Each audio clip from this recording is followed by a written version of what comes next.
Welcome to the Mockingcast, the podcast of Mockingbird Ministries. I'm David Zoll, your host, and in a few moments, I'll be joined by my co-hosts, Sarah Condon and RJ Heyman. We come to you every other week to discuss a few of the places where we currently see grace and its absence playing out in unexpected and compelling ways. We're glad to have you with us. Praise the Lord. Praise the Lord. God. Hey, you two. It's so good to see your faces. We're back for another episode of the Mockingcast. We're recording this on September 11th, a heavy day for many reasons. Right now, all the news is occupied with the shooting. Dave, it's okay. Just keep going. It's Dave's having a hard time with the intro, everybody. It's impossible. It's hard. We're in a hard moment. Life is trauma. It's impossible. It's good to see you guys. Life Damned is if you do, lost. damned if you don't. Yeah. Yeah. So Yeah. news of shootings, assassinations, deaths, and then reprisals.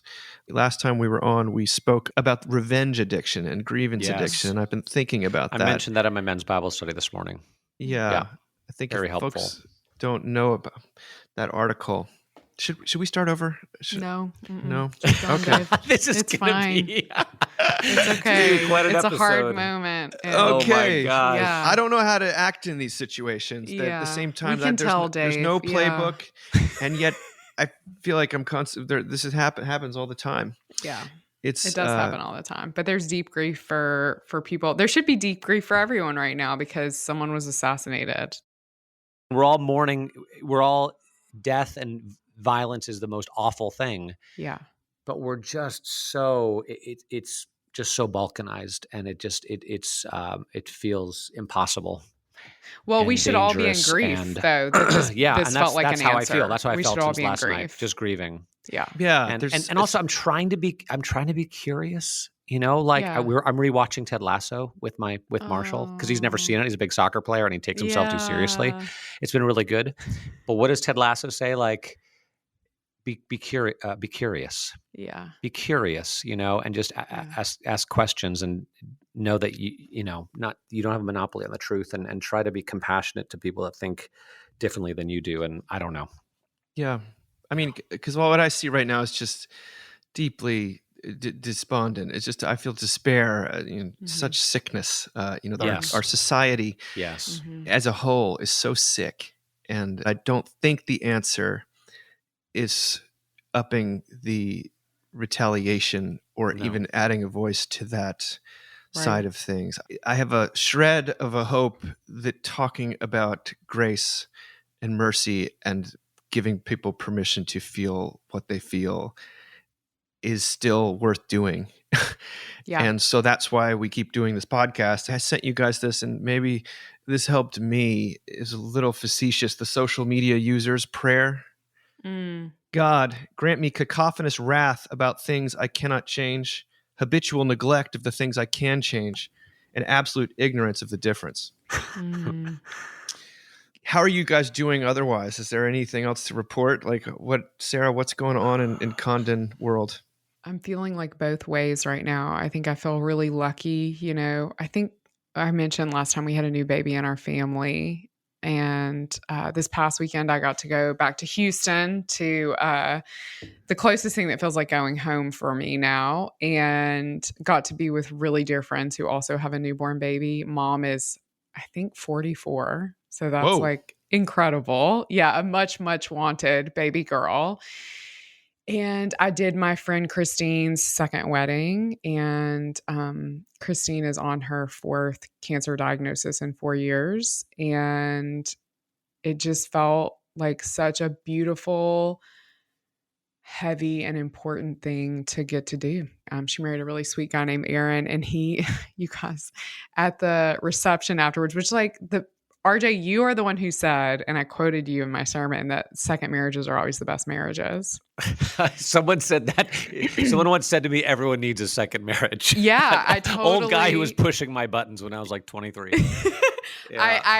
I use that and but I have to say the best part was at the reception, which was like, the exact kind of reception everyone in their 40s wants. Like it was like at noon. There was pizza and pasta. I mean, it was just Amazing. so lovely and beautiful.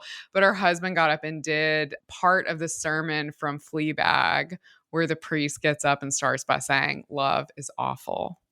And it was so moving to get to be a part of it and to hold another baby, which feels like a total, at our age, you never get to be around babies anymore unless you're RJ and you're crazy enough to have them. So what's actually in front of you are these beautiful things. Yeah. The things that your attention is actually drawn to in front of you. That's wonderful to hear, Sarah. Yeah. So it was really, it was a good thing to do.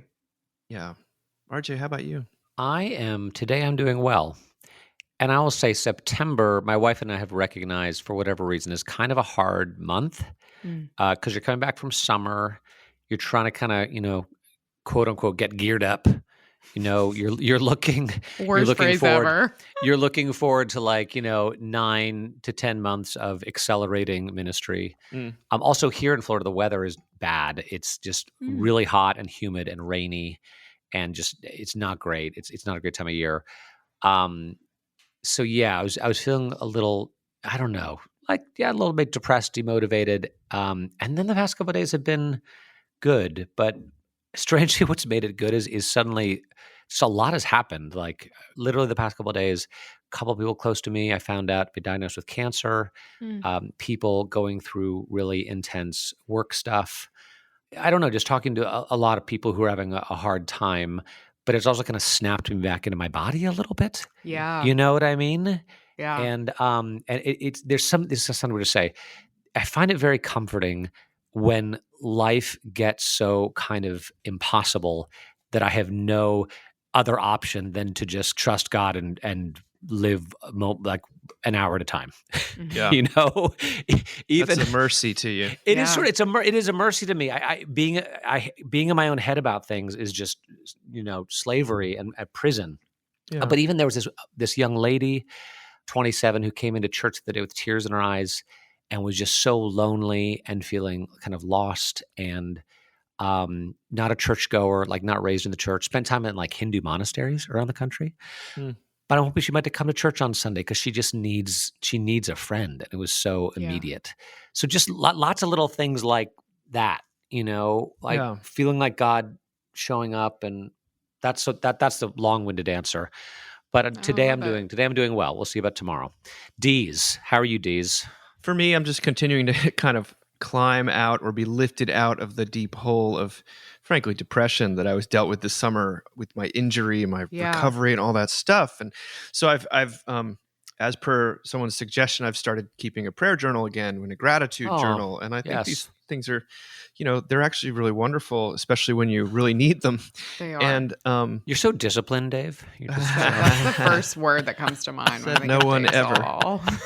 So I was like at the top of you talk about a God moment where there's a youth film festival here in town that my son does these filmmaking camps in the summer with a bunch of other middle schoolers. And there's this wonderful organization called Lighthouse that does all this amazing filmmaking in the community. 400 movies get made throughout the year. 22 get selected for this film festival, including my son's little comedy that he made with his buddies called Wheel of Misfortune. Whoa. Oh my gosh. And then this is my middle child, and I'm at this festival, and it's amateur films. It can be a little tedious sometimes. And we get to the end, there's an audience award, and the person who brought the most friends won that one. And the then audiences. they have a juried award, right? And it's got, they have people in the film industry who watch all of these kids' movies, but there are a lot of high school movies as well as elementary school movies. And they announced my son's movie won. That's crazy. That's amazing. This is a kid who literally told me 2 weeks prior to this. He said, when we were at a family camp, he said, "Dad, I never win anything. Like, what would that be like to win something?" And I say, "I'm sorry, buddy. I'm so sorry it stinks to never win anything. Zols don't win." And Zols then don't win. here he is winning this much bigger prize than anyone. and for just amazing. a silly comedy, a very silly comedy. Where can we find this? I'm dying to find it Yeah, I online. wanna watch I'm it Googling now. as we speak. I will send it to you. It was like I told someone afterwards, like, you never know what's going to make your week. You never know how God's going to show up in your week. I did Ugh. not ever in a million years. Yeah. Because, like, there's a documentary of high school kids who made a wheelchair ramp for the farm project they're doing. It's like, what's going to beat that, in this climate? And then, no, it's four Silliness. middle school boys Oh talking my about God. elaborate punishments that you get for playing this game show. Oh So. my God, I love it. Sarah, you would love it. This makes me so happy. Okay, good. And then also, Wow. I went to go see one of my favorite bands, Pulp. They're on an anniversary tour. I got to see them in DC, and that was a total gift. I felt like my fighter jet was starting to like reignite or something like that. It felt like a lot of So gifts. this is what happens when you keep a prayer journal. I think that's the message. a lot of intro to this first piece, which That's awesome. is. Speaking of kids, this was from Russell Shaw in The Atlantic. When your kid's best friend is a great big problem. Oh my God, I love it. What do you do? Russell Shaw, I think, is a principal of a school somewhere who wrote this. What do you do when you don't like your child's friends? The stakes can feel enormous. Peer influence is real and powerful, and as kids move into adolescence and gain more independence, friends start mattering more, filling the space previously held by parents and teachers. This shift isn't a sign of parental failure. It's a normal part of adolescent development. Of course, knowing this doesn't make it any easier when your teen's friends seem to embody everything you've tried to teach them to avoid. Parents unhappy with their kids' friends typically contemplate two approaches: prohibition or passive resignation. Both are suboptimal. On the one hand, mandating separation from certain friends can backfire. Reactance theory posits that when people believe that their freedom is threatened, they frequently grow more motivated to pursue the forbidden activity or relationship. If only we had a theology that would explain this. If only. If only. Softball, right? Tell a teenager that they can't see certain friends, and those relationships tend to become more appealing and influential than they would have been otherwise. On the other hand, standing idly by while a kid makes concerning choices can feel like an abdication of parental responsibility. How can we just watch kids make what we believe are poor decisions and not intervene? The answer lies in understanding how influence actually works and playing a longer game than the one teenagers and their friends are playing. Take a mother I know whose 15-year-old son started spending time with a group that seemed to prioritize displays of material wealth, new North Face jackets, spring break trips to fancy resorts, in a way that made her uncomfortable. Rather than forbidding the friendships, she doubled down on family practices that reflect her values. She continued their tradition of volunteering together at a local food bank. She shared stories from her work as a pediatrician, not as lectures, but as natural parts of conversation. Just as crucial, she avoided making negative comments about her son's friends, which would have forced him to defend them and potentially identify more strongly with their values. Eventually, her son parted ways with some of the new friends, but he also kept others who, to the mother's delight, started spending more time with her family, where they were exposed to values that she was living authentically and visibly. One of the most effective strategies for parents troubled by peer influence is to strengthen the gravitational pull of home. This doesn't mean vying with friends for your teenager's attention. Instead, it means making home a place where your kid and their friends genuinely want to be. In our household, we keep a cabinet drawer stocked with snacks: fruit roll-ups, Pringles, Pop-Tarts, an ever-present box of Lucky Charms. We consciously choose to sacrifice nutrition for a sense of welcome. Yes. Fortunately, Shaw is careful not to neglect the parents themselves, and he extends some of the gracious understanding in their direction. He writes this: when a parent doesn't like their kids' friends, it can feel like a referendum on their parenting and a preview of their future. But a child's earlier formative relationships and the sense of self they've developed over the years don't disappear the moment they start spending time with the kids you don't like. A parent's job isn't to control, but to remain a loving caregiver who ultimately trusts their child's capacity to make good choices. Sometimes that means watching them learn lessons the hard way, but it also means being there when they need a parent most, which is typically long after the friends who worried us so much have faded from the picture.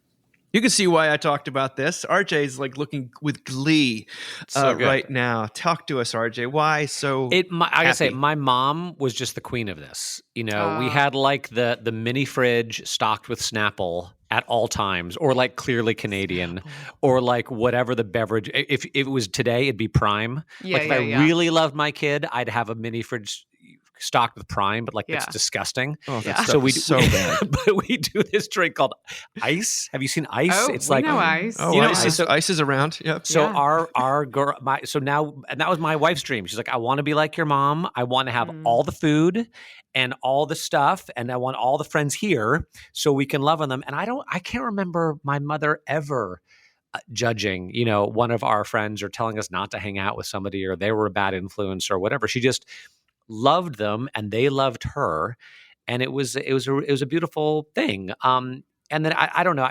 This is a little self-aggrandizing, but I remember a conversation with my oldest son, Jackson, I think about our parenting. I was like, are we doing okay? I think he was like a junior in high school. I was like, are we doing okay? What do you think? Are we too hard on you, too lax and whatever? He's like, Dad, you're definitely not too hard on me. You basically let me do whatever I want. And I'm like, yeah, but you're a good kid. And I said, what do other parents do? He's like, well, a lot of other parents are a lot harder and more restrictive with their kids. And I said, and what happens is like, oh, they just lie to them. Yeah. They just lie and do whatever they want. Yeah. And it's not good for their relationship. And he was like, I never have to lie to you about anything. I was like, oh, praise God. Like that's a pretty great thing to hear, RJ. That's what I want, praise God. But it's my mom. I think I just, passing it down. So that's my initial thought. I love hearing that. Sarah, what do you think? I don't know. I don't like this. What? I just feel this feels very like wealthy white person energy. This whole article does to me. Just to be honest, it feels very like our kid, like all kids are bad and all kids are good. Yes. Like I'm sorry, and also like no kids are exhibiting risky behaviors, at least not in like our communities right now, and they need to be riskier. So I'm also, I just get my hankles get up a little bit when it's like the only kid that's ever really like been a problem for me is one of my son's really good friends from Houston. And it's because he would tell me that I was doing laundry wrong and that my house was dusty. And I was like, get out.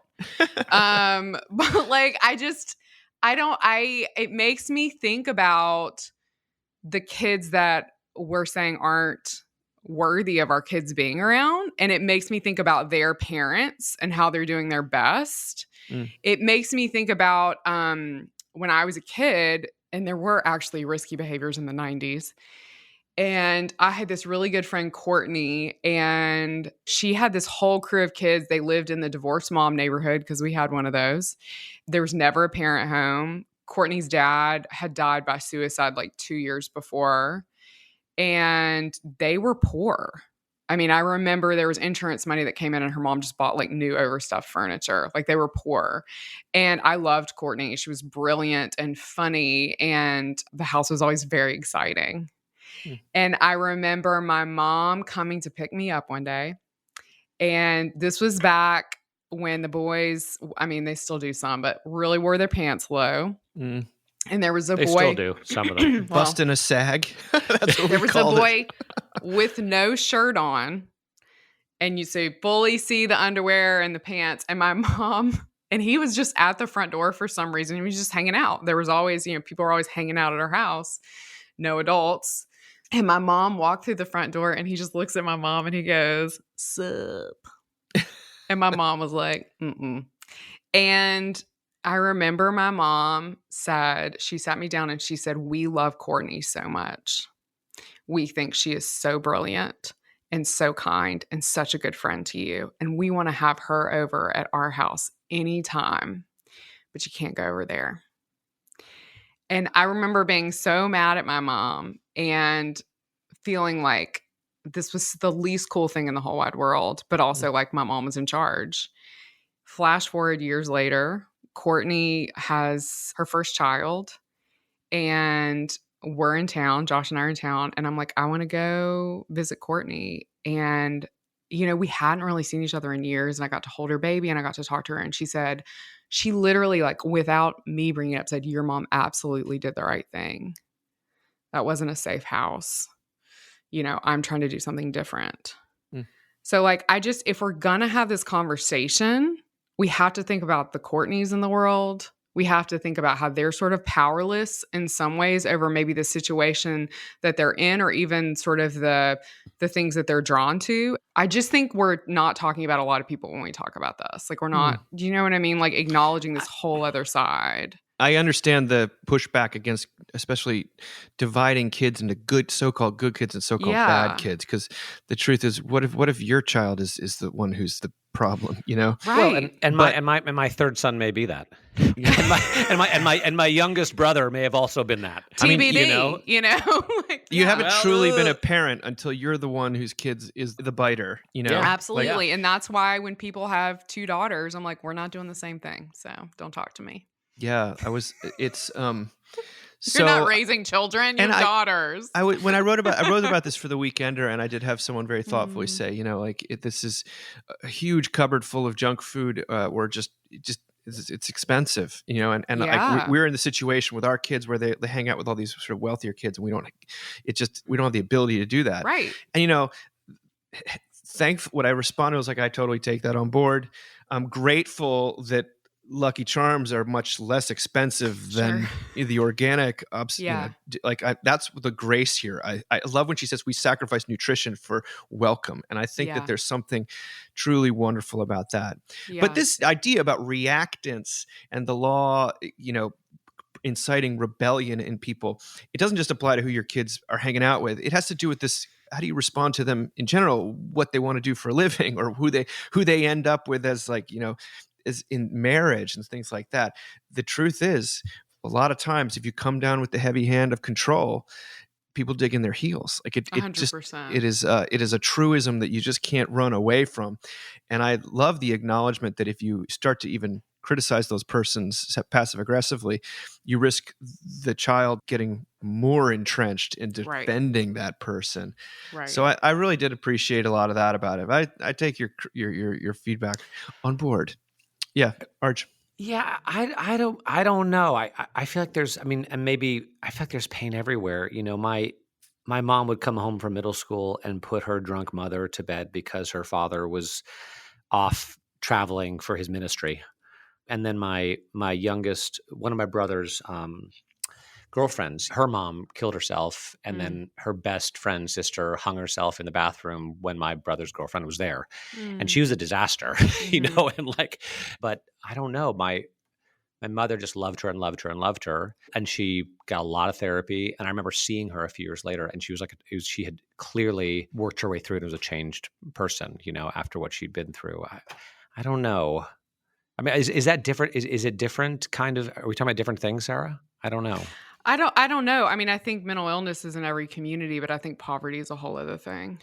We're at a school now where we're with a lot of kids who are impoverished. And this past week, my daughter came home and was like, so-and-so's birthday's this week. Her parents can't afford a new basketball. And I was like, oh my God, well, we can afford a new basketball. You know what I mean? We'll send her in with there's just a certain amount of Sarah's such a Christian that she sees this as an opportunity for grace, which I think is wonderful.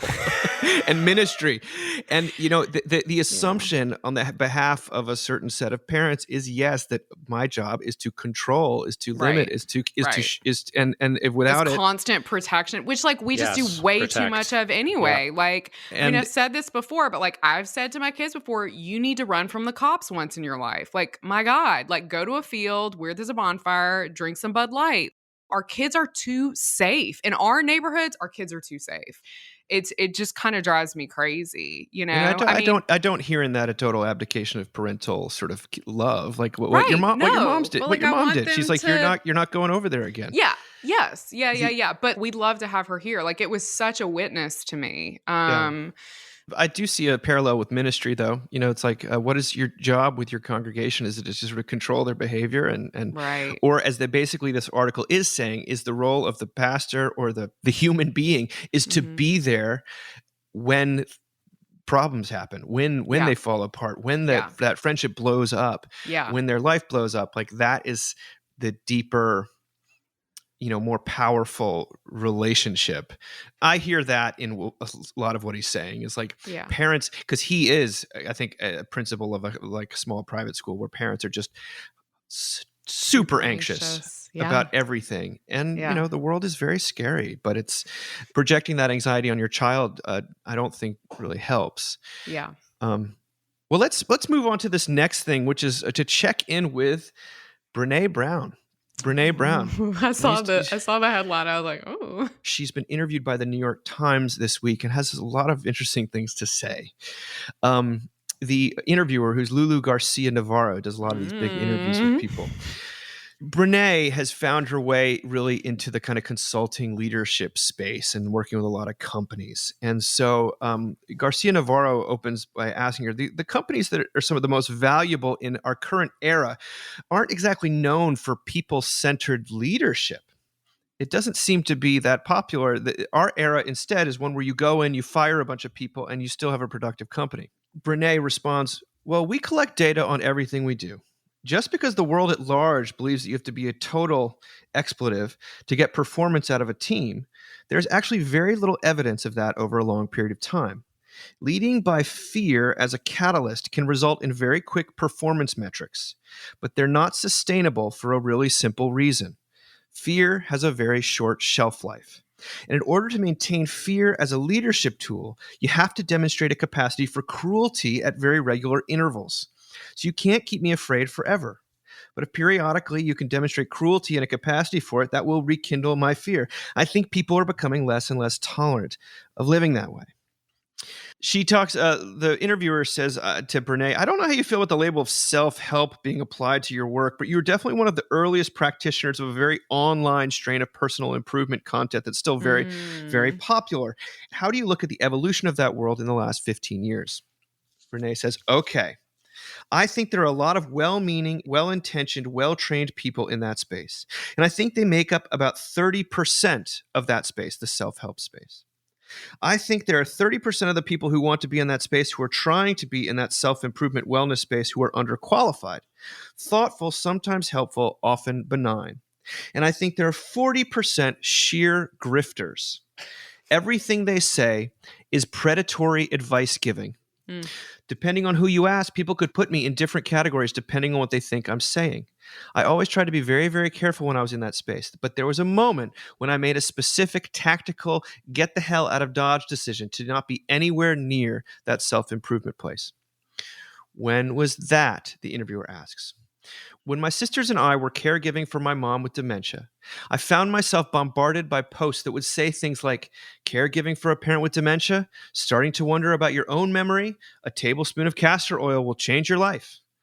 Find yourself devastated by your own parents' cognitive decline? Our 4 brain teasers will ensure this never happens to you. And my first reaction to that was, F you. No. That was my second reaction, she says. My first reaction was, I'll take it. I'll buy it. What are you selling? Let me do it. That was my first reaction. And I realized that I would see clips of myself come up on Instagram where the clip had been cut such that it was kind of provocative and advice giving and conveyed a certainty, when the first half of my answer was like, look, I'm not sure, or I don't study that area, or we can't draw causal lines here. But then the clip would be this. And I was like, I cannot be part of this. I absolutely do not want to participate in overwhelming people who I don't know with what they believe is advice they should take. What do you think about what Brene is saying here? It's interesting to the question. I love the hard questions. I love the question of what do you think about this space now that really she may not like the space and may not want to be in the space, but she was OG of the space. Yep. It makes me think about people in my life here in Nashville who are former musicians who are ex-evangelicals, and how on some level they feel responsible for the world that they've created. And also they're not a part of that world anymore. It's a really complicated feeling. It makes me think of that, but it also I actually hope this gets posted on the internet, because I think it's worth people hearing that a large percentage of the stuff we see as self-help online is not done by professional and is sometimes not helpful. Are you serious? I mean, I think, but I truly think, and I say this as someone, we're not in relationship with one of the parents in our lives, but I think a lot of the stuff about how you can just cut family members out of your life is just that you see on social media often is just done by some rando. And then one sad person shares it with another sad person and they don't talk to their cousin anymore. So I think it's really interesting that she's sort of Like, I hadn't thought about how I never see her in that space, but now I'm like, oh, she's yeah, made a Sarah, choice. she talks about how Texas Monthly ran a big profile of her that was titled "How Brene Brown Became America's Therapist," and she was shocked because she said, "I'm not a mental health practitioner. I've always been clear about it. I have a therapist. I'm not a therapist. I don't want to be your therapist or anybody's therapist." But it took this conscious decision of like, I'm going to focus now on companies and macro systems. Because she could have gone right in. You know what I mean? She's so personable. She's so stinking charming and like just winning in the way that she communicates. Smart and accessible. Yeah. RJ, what do you think about this? You were the one who actually sent it to us. Well, I found it helpful and comforting. Well, first of all, let me say this, because it's about leadership, right? And I like the way that she sort of defines leadership, because she said, look, I've been in the management suites of large companies and there's not a single leader there. And I've been on work floors and it's filled with leaders. And her whole definition is anyone who takes responsibility for finding the potential in people and has the courage to develop that potential. And I think I did receive I sort of thought, I've thought to myself, I've been told, received the message that, to be a leader, you have to be a jerk a bit, from time to time, and you can't show any weakness. And you have to maintain the personal professional boundary at all times. You have to be lonely. You have to be lonely. You can't tell the truth. You can't show vulnerability. And by the grace of God, like, I just can't do that. Yeah. I just can't do that. Like, I can't. And so I can't share all my problems with my staff. Like, that's not fair, right? They're not there to take care of me. I don't try to do that. But I try to be honest about, like, hey, we're going to try this thing. I don't know if it's going to work. Let's see how it goes. If it doesn't work, we'll try something else. And I'll say I was sorry. So There's I found also it very like comforting. just not a world, and I've worked with you. There's just not a world in which you can be a jerk to people you work with. Like, that just seems really, in terms of like a leadership. You're talking about me, or what are you I'm talking talking about? about you specifically. Sweet. It's just not I don't know what goes on in your brain, but it's not something you do. Like, so I don't want to do it. we can tell. Yeah. I like to be liked. It's a good thing. But also it's super, there's no reason to have to be a jerk as a leader, but like, I hope not. But a lot of people do. And I try to have the hard conversations. Like, I've had some hard conversations this week where I had to tell people, I didn't have to, but I did. And it went okay. And I don't know.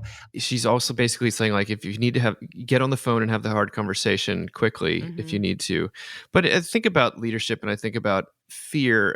It is important to say what we've been implying here, but within the church, both of these leaderships are evident. Styles are evident. Like yes, there's a lot. I've been part of a culture of fear in a church, and it was churches awful. Where the higher up you get, the more you realize how much fear is there. And there are plenty of churches where that's not true. And I happen to work in one where that's really not true. Yeah, right. But I know plenty of people where that's the opposite is true. And so the church isn't exempt from this. You know what it's like to be coached, for example, by someone who you have a health as a kid, at least as a young man, like you have a healthy respect for. You are just a little, you don't want to disappoint them, but also ultimately because you love them, not because you are afraid of getting your head chewed off. The head chewed off thing might work for one game, but I don't know if it's going to work in the long run. Well, RJ and I I'm a diehard Washington Commanders fan, and I see this thing at work with their coach, who's Dan Quinn, and I think that's kind of a cool thing to witness in real time. And Josh McDaniels in Miami too. But predatory advice giving, I think that this inclination or incentivizing clips where it is predatory advice giving, again, there's Christian versions of that. In fact, sometimes that's all a lot of churches do. And I get it. It's a way to get clicks. It's a way to get attention. We're all competing for attention. But for her to run for the hills because she doesn't want that transference and she doesn't want that authority, she doesn't feel like she has doesn't want to hurt people. Doesn't want to hurt people. I just find it to be really refreshing to hear her say that. She also lives in she lives in the in-between a lot. And I think that's like not a thing that is allowed anymore. Like she does, I mean, when you hear her speak, she does often say like, hey, I don't know a lot about this, or a lot of people come down on this differently before she says the thing. And, we just don't hear that anymore. Everything feels like I was having a conversation with a coworker yesterday who, doesn't go to an Episcopal church. She goes to a PCA church, and they don't ordain women. And it was such a beautiful conversation of like us sort of being in the middle of that together, and me saying, things are always evolving and we don't know what God is doing. And like, I think the older I get and the more tragedy I've been through, the more I love Brene Brown for the way that she kind of lives in the middle. I mean, I think it's the same reason why I feel compelled to Mockingbird, after all these years. It's just this like, we know these things are true, and that's all we know. We don't. That's all we don't know anything else. Don't ask us. Yeah. No. Yeah. Oh gosh. I got to share one more thing. I was talking with an amazing woman in our church who's a professor at the local college, and she was raised in Kenya, and she spent time in a lot of different denominations and traditions and whatever. But she shared something that a lot of, I guess, Pentecostals say, which is do it afraid. Oh. Do it afraid. Yeah. Which I just love. Yeah. Because I feel like following Jesus, hearing God's call means constantly doing it afraid. That's a like, great line. Did I hear right? Really? I'm going to try this. Are you there? Are you going to rescue me? Like, do it. Get married afraid. Have kids afraid. Yeah. Pick a career afraid. Go to a church afraid. Try something afraid. It's just like, I'm sorry. I mean, perfect love drives out all fear. Blah blah blah blah blah. Right. But the truth is, I do a lot of things, and I'm like, oh shit, I'm not. Is this going to work? I don't know, man. Do it afraid. Do it afraid. So good. I mean, first good? of all, title of ep. Second of all, like that should be the phrase we're using when we're parenting. Yes. Yeah. Or when you're trying to lead anything. Yeah. I think if you believe in God, then just like Abraham did it afraid. I'm pretty sure. Jesus did it afraid. I was like, Jesus did it afraid. Yes. Yeah. That's not predatory advice giving, what she's saying. Right. That's just sort of how else can you do it if not afraid, But I think a lot of predatory advice giving is don't do it because you're afraid. I really do. And I think it connects to the parenting stuff. I think there's such and I get it. The world is really scary right now, but I think there's so much advice right now that it's like, if you're uncomfortable, if you're afraid, if these aren't the vibes, then don't do it. And it's like, girl, this is your life. You're going to miss out, do it afraid. Yeah. I love that. You're going to die. Get in the pool.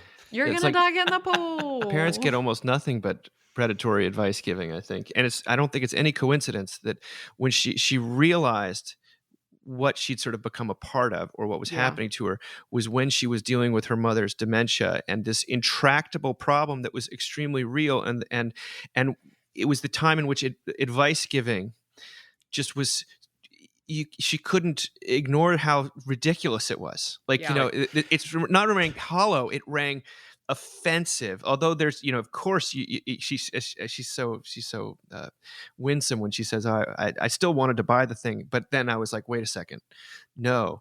But that's the moment when true suffering, the impasse, when the impasse arrives, that's oftentimes when reality comes into view, and frankly, when God shows up. So I don't think it's any coincidence. It's an accident that that was the moment where she realized, oh my gosh, what have I become?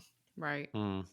Well, but she got clarity about what her mission was, and she's like, it's to these companies where they're going to also probably pay me a whole lot more, and it's not to be America's therapist. Get your check, Brene. Mission statements is the subject of this next piece. Nadia Bolz-Weber on her Substack wrote this amazing thing about how suspicious she is of two things: herself and then mission statements, especially at churches. And she discloses how things worked at her former church, which is no longer in existence, House for All Sinners and Saints in Denver. She wrote this: at one point during my 11 years as their pastor, I realized that the congregation just seemed to be really good at loving each other. It was wild, but it wasn't because love was the focus. It was because grace was the focus. Some things only happen as a result of focusing on other things. And yet, as Americans, we want to approach everything head on. I know for a fact that if new folks were welcomed with, the thing we want you to know about this community is that we love each other well, we would have failed to become a community that ended up being pretty good at loving each other. But we for sure would have succeeded at becoming a community that was endlessly disappointed in ourselves and others for everything said or done that could be deemed not very loving. I know the following claim does not fill anyone with sparkly inspiration, but I think it is true. Aspiration so often becomes the raw material of accusation. Yes. Instead, when we would have a welcome brunch for newcomers, folks were invited to say things that drew them to the church. I love the inclusivity or the sense of community or the singing, etc. And that's when I would say, I love all those things too, but what I need you to hear me say is this. This community will disappoint you. We will fail to live up to your expectations, or I will say something stupid that hurts your feelings. We invite you to stay after that happens, because if you leave, you will miss the way that grace flows in to fill the cracks left behind by our failures. She closes by saying, I've seen it. It's real. I've seen grace fly in with healing in her wings and fill in the cracks. And I've seen how it softens me and leaves me with a cleaner heart than just getting it all right from the beginning because I aspired to do so. Some of the best things in this terrible, beautiful life happen without us trying, and in fact could never happen as a result of us trying. That's grace, and it is absolutely everywhere. Now, we have a mission statement at our church, which is preach the gospel, love people, and trust God. And that is basically a nice way of saying we don't really have a mission statement. I recognize the imperative we all feel in this world to boil down our message into sort of things. But I could not, I think she says it so well, that if love had been the focus, all it would have highlighted was all the ways people were unloving. And because grace was the focus, which is usually found through forgiveness, that's why people were loving. And it's just, if we are the most loving community ever, that aspiration becomes an accusation, because all you experience is you become hyper aware of the ways in which you weren't treating perfectly lovingly by this community. But instead, the opposite was true. So I just commend this piece. I thought it was a very wise thing. But I'm not running a church. I'm working at one. RJ, what do you think about this? I agree 100%. I think, yeah, you talk about grace, you talk about Jesus, you don't talk about what you want the church to be. You trust God to make of it what he will. And you just you love and forgive people, and you don't expect, I try to expect as little as I can from anybody. People are always apologizing, I'm sorry I missed church 3 weeks. I'm like, we don't take attendance. I'm amazed that anyone shows up, because I kind of am. And not to be weird, we had our kickoff Sunday this past week, and we had a big gathering in our parish hall afterwards. It was packed out, and we had a bouncy house and food and everything. And a guy in our church who I love, who's been a leader in our church, said, he's like, I know they say Disney is the happiest place on earth, but he's like, I think Holy Trinity gives them a run for their money, because people just like each other and they're nice. And I don't know, it's a really, really good thing, but not because we're telling them to be loving. You made it your mission statement to be the happiest place on earth. That's a we kiss also of death. kind of, our mission statement is kind of the Great Commission, right? Go make disciples of all nations, blah, blah, blah, baptizing them in the name of the Father. Our motto, which we say quite a bit, is, we take Jesus seriously, but not ourselves. Lets people let their hair down a little bit. I don't know. It's a miracle. It is a miracle, but it seems to happen. And then the challenge for me, and this has been my prayer, I'm feeling a little bit better, but the past few weeks is like, just help Jesus, help me to just follow you and see you and remember why I'm answering all these emails and making all these visits and getting these mailers out and having these meetings, and help me not to miss the forest for the trees. Yeah. Keep me focused on you and loving you and remembering just that, that's the challenge for me. Yeah. Yeah. Sarah, Which what is do you why- think? Yeah.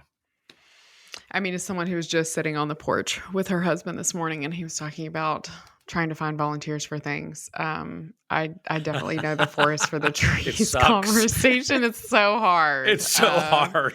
It's so hard. Yeah, if you're interested in making coffee at St. B's, let them know. I'm just kidding.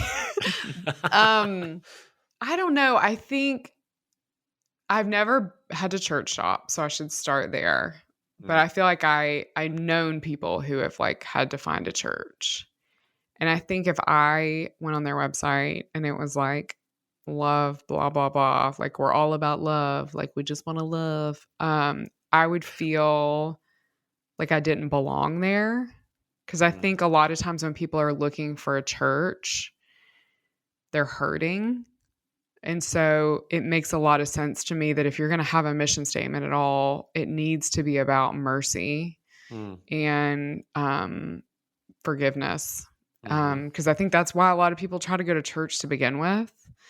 So love just can start to feel sort of, it's super legalistic. So it can also make Love me is think, the height of the law. when I look at something that's like, and we certainly have seen in our own denomination, that's just like love, love, love, love, love. I'm like, we sound like assholes. I'm sorry, but there's part of me that's just like, that is the height of the law. And people are crawling on their knees into church now.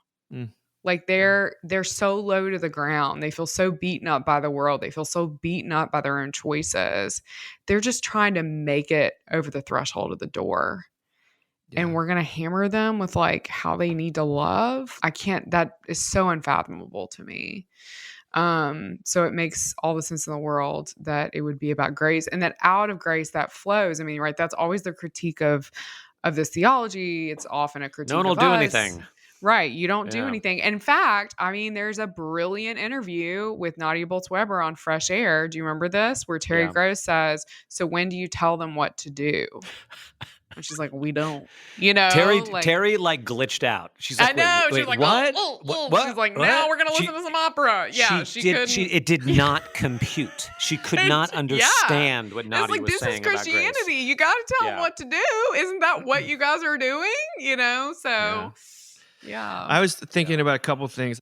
We ran an interview with Aaron Zimmerman, our friend in Waco, on the Mockingbird site. We're doing a series of interviews called Nuts, Bolts, and the Holy Ghost, where we interview churches, about people who are a part of churches that are doing well and what they're doing. And and he does talk about this sort of thing from a more, I guess, more from our context. And I commend that to people. And I got to say, like, what she says here, I've heard at our church is very different from what her church was. But sure.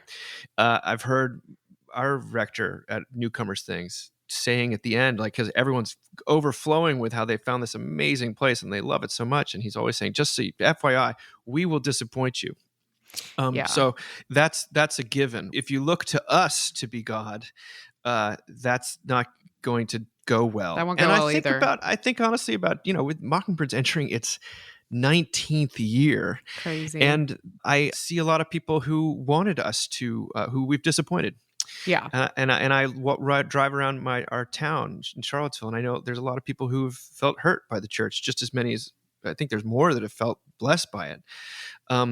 But because grace remains the center and not fixing through love or all these wonderful things that do happen, I think that you can kind of continue to look yourself in the mirror, and it's because let me tell you, the people leading these churches need grace just as much as anyone. I get worried. Aaron talks about a church that he'd heard of where the pastor had said that if you walk out of there and you don't feel worse than when you came in, he hasn't done his job. What? And that's kind of the polar opposite of how I view church. Like, as Sarah, as you said, people are walking on broken glass, crawling in order to get there. And so if you've got one shot, and you don't preach the forgiveness of sins and the resurrection of Jesus and the grace of God, then you've done a major disservice. If you got to walk shoot away for the heart and not for the knees, you know what I mean? I mean, protect the knees at all costs. You can shoot for the heart and talk about grace, or you can shoot for the knees and tell them they got more shit to do, and they're just gonna hobble their way out of your church and they're not coming back. No. Yeah. Well, we're going to close with what piece from Sam Bush on Mockingbird called Excuses, Excuses, a wonderful piece which I think wraps some of these themes together. He writes this, responsibility can be a tricky thing to pin down. We all want to be considered responsible individuals, but it is often hard to define what a person is responsible for. Are we responsible for the state of the world? Are we responsible for the wrongs our children make? Are we responsible for the wrongs we have made unknowingly? These questions are skillfully addressed in what was widely called the Book of the Summer, Culpability by Bruce Holsinger. It was Oprah's pick, and Bruce is a local guy here in Charlottesville, so it's kind of exciting for us. Oh, that's cool. The novel revolves around the Cassidy Shaw family after their autonomous driving minivan, so the AI-driven minivan, crashes on the highway, killing 2 people. As a police investigation unfolds, each member of the family comes to terms with how they may have been responsible for the crash. Who exactly is to blame? The 17-year-old who was at the quote-unquote wheel? The distracted father next to him emailing on his laptop? The younger siblings in the back seat being distracting? Or the autonomous vehicle's algorithm that failed to do what it was designed to keep people safe? Lorelei Shaw, the mother of the family, is a rule follower. As a brilliant and neurotic AI ethicist, she is hyper-driven to do the right thing every time. In her research work, Lorelei argues that when people do something wrong, they usually experience remorse, even when the wrong goes undetected. For Christians and non-Christians alike, the law is written on our hearts, Sam writes. When an autonomous vehicle is involved in the death of 2 people, the guilt has to go somewhere. But what happens when nobody accepts the blame? As humans, we are all so well trained in the art of self-defense that excusing ourselves is second nature. We only have an anger problem because our father had an anger problem. So is our anger our problem or our father's fault? Over the years, I've heard multiple therapists say, don't blame the parents, blame the grandparents. While the idea allows one to feel more compassion toward their own parents, how long until all the world's blame gets passed back to the original culprits? I'm like, okay. Are How long- Adam and Eve responsible Right, yeah. for everything? When we pass the guilt down the line like a hot potato, where does it end up? Here's the kicker. With all of AI's promise to give us a toil-free life, machines are useless when it comes to dealing with fear and shame. In a research paper, Lorelei bemoans the limits of the almighty algorithm. It may think for us, it may work for us, it may organize our lives for us, she writes, but the algorithm will never bleed for us. The algorithm will never suffer for us. The algorithm will never mourn for us. Her implication, of course, is that we need someone who will. For Christians, fear and shame have finally found a home. They have been eternally outsourced. As far as the east is from the west, he has removed our transgressions from us, says the Bible. And where exactly did they go? Peter writes, Jesus himself bore our sins in his body on the cross. Jesus, the one person who was not responsible for the sins of the world, took our responsibility on his shoulders.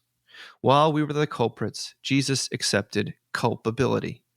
So who's responsible for our children being mean to the neighbor's dog? Who's accountable for our texting while driving? Who's answerable for our broken lives? Unfortunately, we are. Thankfully, Jesus takes the blame. Little sermonette. I thought the line about the algorithm will not bleed for you, the algorithm will not So suffer for you, good. the algorithm will not mourn for you. That's in the novel? That's in the novel. Wow. It's a powerful novel. It's a wonderful novel. You know, AI is dominating so many conversations these days, and I don't roll my eyes, but I don't understand it enough to sound like I know what I'm talking about. And yet, I think there's something to what Sam is saying, that where's the distinction between artificial intelligence and humanity? What could be in culpability and the ability to deal with shame and guilt through love and acts, but love that involves suffering. It was Brene Brown, for crying out loud, who said that you need blood on the floor to believe in the grace of God. There's not enough blood on the floor when people preach a sort of an easy, fluffy kind of love of God. There has to be some kind of pain. That's a lot to throw at you guys. What do you think here? The words about sort of AI not bleeding and not grieving and not it does make me think of how and you guys know this is a bee in my bonnet, but how people talk about the universe. Like, I'm just going to put this out into the universe. The universe is going to take care of me. The universe will send me this, or universe will send me that. Impersonal, yeah. Yeah. And it's like the universe doesn't care. AI doesn't care. And also, like, I can't help but hear this and not think about our own car accident and how I wasn't here. I was in Houston. But even from Houston, I felt these feelings of culpability. Like, if I had just convinced my parents to move closer to us, if I had just, if I had been on the phone, or if I had, like, when something really tragic happens, it becomes this like great black hole of unknowing that pulls everyone in. Like, how could we have fixed this? What could we have done? And the real answer is two-part. It's like, you're never going to know what you could have done, right? It's beyond the veil of you knowing. And also, you've got to rest in Jesus in those moments, which sounds so hard and wasn't manageable for me for probably the first 6 months, but I knew it was coming. And so that knowing that it was coming filled enough of a gap. Did we talk about that? There was an article I read this summer in the New Yorker. It's called "A Family Doctor's Search for Salvation." It's about a family doctor in Long Island, actually in the town where my dad lived before he passed away, who ran over his own like 2-year-old son, backed over his son. And it feels like he's taken responsibility. He's still married. His wife doesn't blame him. Accidents happen. And yet he just, in addition to being seemingly like the most attentive, best pediatrician on the face of the earth, who makes house calls and picks up the phone at all hours of the day and night, he also takes a train into the city a few days a week to check in on homeless and drug addicted men that he's built relationships with, and he's taken photographs of them, and he's a published artist with his photography. And it's a powerful piece because he does so much amazing work and he's grappling so hard with it. And yet there is, just like the article says, a family doctor's search for salvation. Yeah. Is just, you can't help but feel, and he acknowledges it too, right? He's got to do something to make up for this thing that he did. And there is no rest. And it's beautiful because so many people benefit from the love that he pours out. And yet, I long for that guy, to know that like he's going to see his son again and that he's forgiven and he can sort of lay it down and like take a vacation. Right. I don't think he's right. Yeah. He's trying to atone. He's trying to atone. That's exactly right. That's exactly right. It's not fashionable in some circles to talk about atonement, and yet here it is. Like, you can't not. It has to go somewhere, and I think that it does. That is a very I don't know, heavy. What a story! Good God, I don't know beautiful. How I could. It's a beautiful article. I mean, I think that when we talk about responsibility, the sort of mirror image of it is blame, and so we're back to sort of where we started, almost with the grievance culture and the blame, and who's to blame for this terrible event. I'm surrounded by people casting blame, and I just don't see it as ever having any kind of constructive end. Like it just continues. It's a treadmill that has no satisfaction until, like, outside of the sort of interrupting, atoning work of God. And that's one of the reasons why you can both face the horror and tragedy and loss of something while also seeing maybe that God is not as aloof as it appears. It reminds me of Annie is fascinated by those old, I mean, they're probably as old as Victorian times, if not older, but the old toys that are paper and they expand and you see every layer of the story. Like it's like a book that's connected. There's a word for them. They're like an accordion. And you can kind of hold them up. Some of them are see-through all the way through, so you can see the world beyond it. And it makes me think about, like, I think blessing and burden, I wouldn't just say it's pure gift of like being Christian, and that everything is seen a little bit through that lens.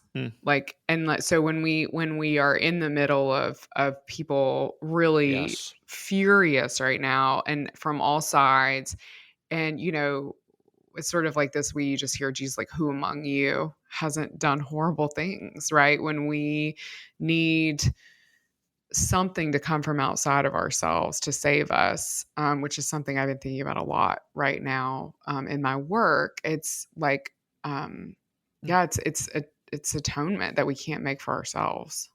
There's nothing more like despondent than partial atonement, this sort of never-ending, with no satisfaction.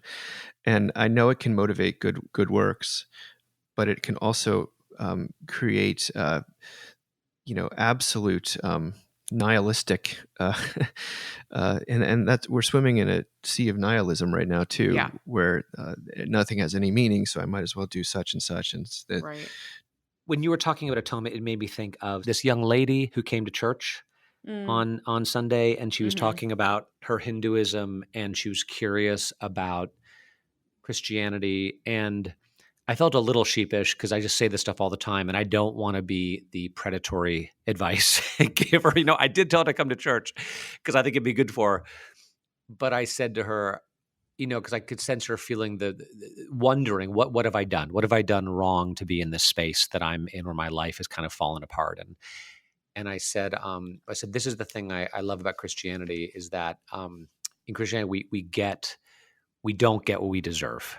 We get better than we deserve through Jesus. And I said, I don't know Hinduism real well, but I said, my sense is there's sort of this karmic thing where she's like, oh yeah, you get what you deserve. And I was like, yeah, that's not Christianity. I said, Jesus takes what we deserve, and he gives us, he takes our bad karma and gives us his good karma, something like that. I felt like there was a little bit of hope delivered there to her. I was just with a friend who has a Hindu background and her husband who's not a believer. And they were like, we were talking about someone in my life who's, been a problem. And they were just like, how are you so chill about this? Why aren't you angrier? Which, like, no one ever looks at me and says, why are you so chill about this? How well do you know me? But like, I was just like, I don't know. Like, I think this is sanctification, actually, like, I guess that's what this is. Like, and like, what a relief. Like, thank God. What a relief. I carry around so much. I don't want to carry around that too. Relief. Ka-ching. Yeah. Oh. Big relief. Wow. Big relief. That is where we will end today. Nuts, bolts, and big relief. You guys, so good to be with you in this beautiful, terrible world. And we will talk to you again in a couple weeks. Yep. Bye. See you guys. Talk to you soon.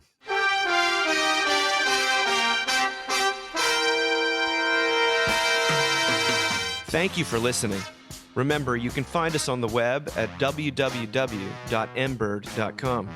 And we'd always love to hear from you at info@mbird.com. Audio production for the Mockingcast is provided by TJ Hester.